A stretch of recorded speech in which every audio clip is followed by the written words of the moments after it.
So we're back here on the rebuild, and you guys have been sending your questions in, so thank you very much for those. I'll start dealing with them by going through the chassis to start with. We've got a few of those and we'll do one at a time. There is also time to still get your questions in. You can either comment on the video below or on Facebook and Twitter. We will put the links on the screen. Now, the first question we have in is, what implications are there to changing the chassis with a DVLA?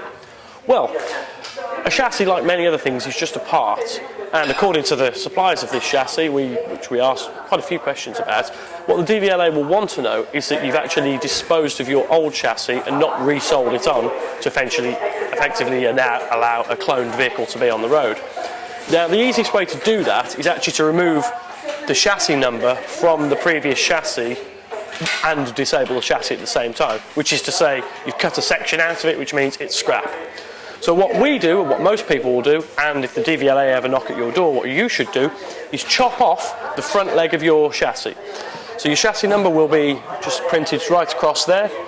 Simple way of doing it is, if you're brave enough, get a hacksaw, failing that, angle grinder or oxyacetylene torch, just chop straight through the side rails and the front, so you've got this section. It can sit on the shelf in the garage and you'll probably never need it again, but that way you can always prove to the DVLA that your chassis, your previous chassis, has been destroyed.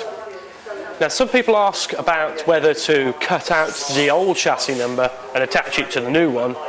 Does the new chassis inherit the number? Well, because it's a part, it doesn't really matter.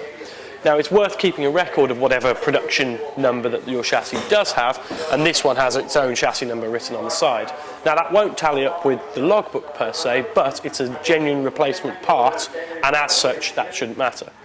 If you attach the chassis, your old chassis number to the chassis, that's fine for reference, but if the police look under there and see a new chassis number or the old chassis number screwed on, it could prompt a few questions.